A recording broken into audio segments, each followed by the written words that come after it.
আল্লাহর রহমতে আশা করি আপনারা সবাই ভালো আছেন, আমরাও ভালো আছি। এই যে দেখুন, আজকে আবার আমি টাকি মাছের ছোট ছোট টাকি মাছ, শোল মাছ এগুলো দিয়ে ভর্তা দেখানোর জন্য আপনাদের সামনে আসলাম ভিডিও নিয়ে।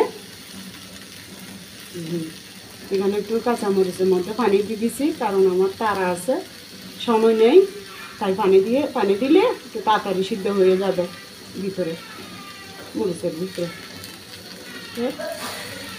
একটু মনে হচ্ছে দেখি এগুলো এই যে ছোটো ছোটো টাকি মাছের বাচ্চা আর শোল মাছ,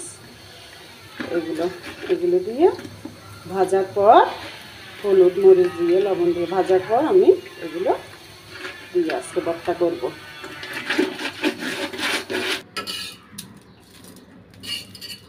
যে পানিগুলো শুকিয়ে গেছে, এখন এর মধ্যে একটু আস্তে জালে মরিচগুলো আরও ভালোভাবে পুরা হয়ে যাক। আমি এদিকে মাছগুলো ভাজা করে নিই। আমি টাকি মাছ ভাজার জন্য একটু হলুদের গুঁড়ি দিয়ে দিলাম, সামান্য করে মরিচের গুঁড়ি দিয়ে দিলাম, দেব লবণ,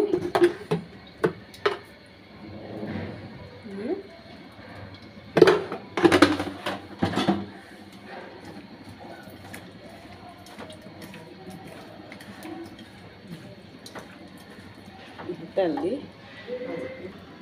বিসমিল্লাহির রহমানির রহিম।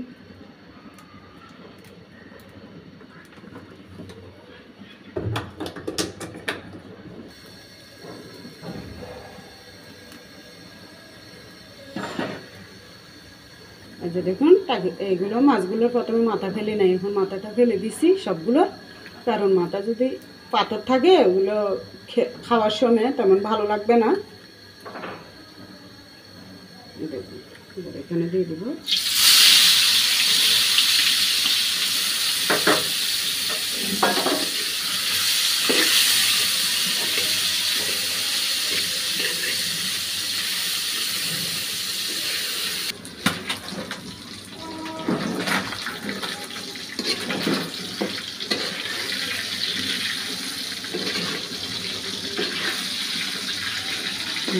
একটু ভালো করে ভাজা হয়।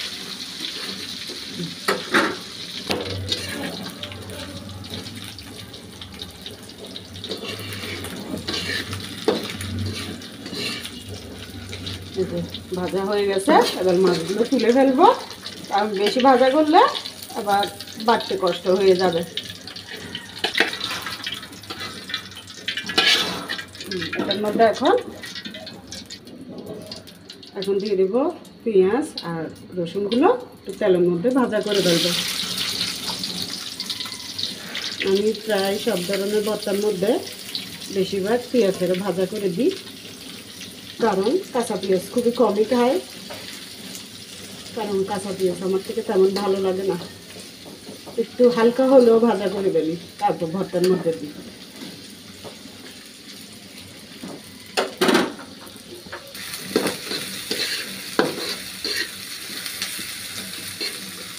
হালকা ভাজা হয়ে গেছে, এবার দিয়ে দেবো ধনে পাতা কুচি, একটু পানিটা শুকানোর জন্য।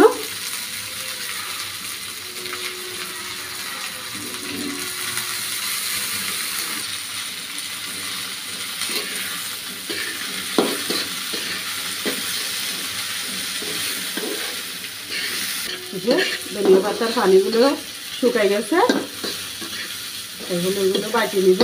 আর এই পুরো ভর্তাটাই হচ্ছে সরষের তেল দিয়ে করা যায়, আমার থেকে সরষের তেল কম ছিল, তাই আমি সাদা সয়াবিন তেল দিয়ে সব কিছু ভাজার পরে একটু আছে সরষের তেল, ওইটা ভর্তা বানানোর সময় একটুখানি করে দেবো। আপনারা চাইলে পুরোটার মধ্যে সরষের তেল দিতে পারেন, ভাজা পুরা ভর্তা বানানোর সব। আমি পাটায় বসে গেলাম ভর্তা বাটার জন্য। কিছুক্ষণ আগে মশলা বাটছি তরকারির জন্য, এই জন্য আর পাটা ধোয়া লাগে নাই, এটা 5-10 মিনিট আগে ধোয়া ছিল। আগে কাঁচামরিচগুলো বেটে নেব।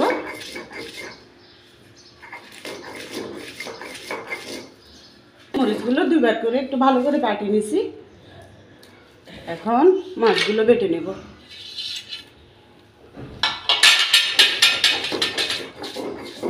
মিহি করে বাটি ফেলবো যাতে কাটা শুদ্ধ মিহি হয়ে যায়, কারণ এগুলো ছোটো মাছ, কাটা বাছতে গেলে সময় লাগবে। ভালো করে বাটলে কাটা শুদ্ধ মিহি হয়ে যাবে। এই যে দেখুন, কাটাটা একটু ভর দিয়ে বাটবেন, গায়ে জোর দিয়ে সামান্য একটু ভর দিয়ে বাটলে তাহলে কাটাটা মিহি হয়ে যাবে।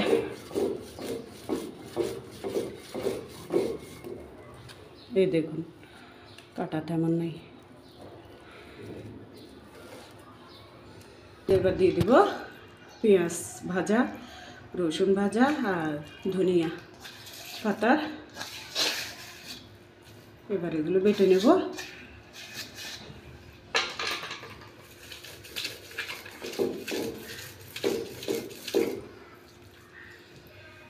রসুনটা একটু ভালো করে বাটছি, এরপর পেঁয়াজ আর ধনিয়া পাতা হালকা একটু বাটলে হয়ে যাবে, এমন বাটা লাগবে না।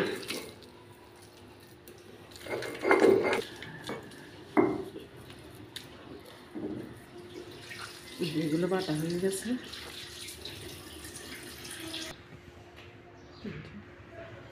লবণ দিয়ে দেব, আর একটু দিই।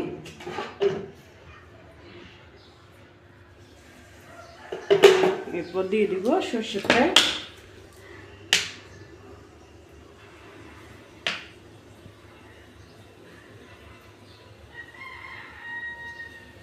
এবার মাখিয়ে ফেলবো সবগুলো একসাথে।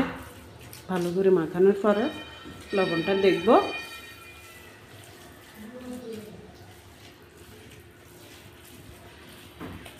হয়ে গেছে, এখন লবণটা দেখে নিই হয়েছে নাকি।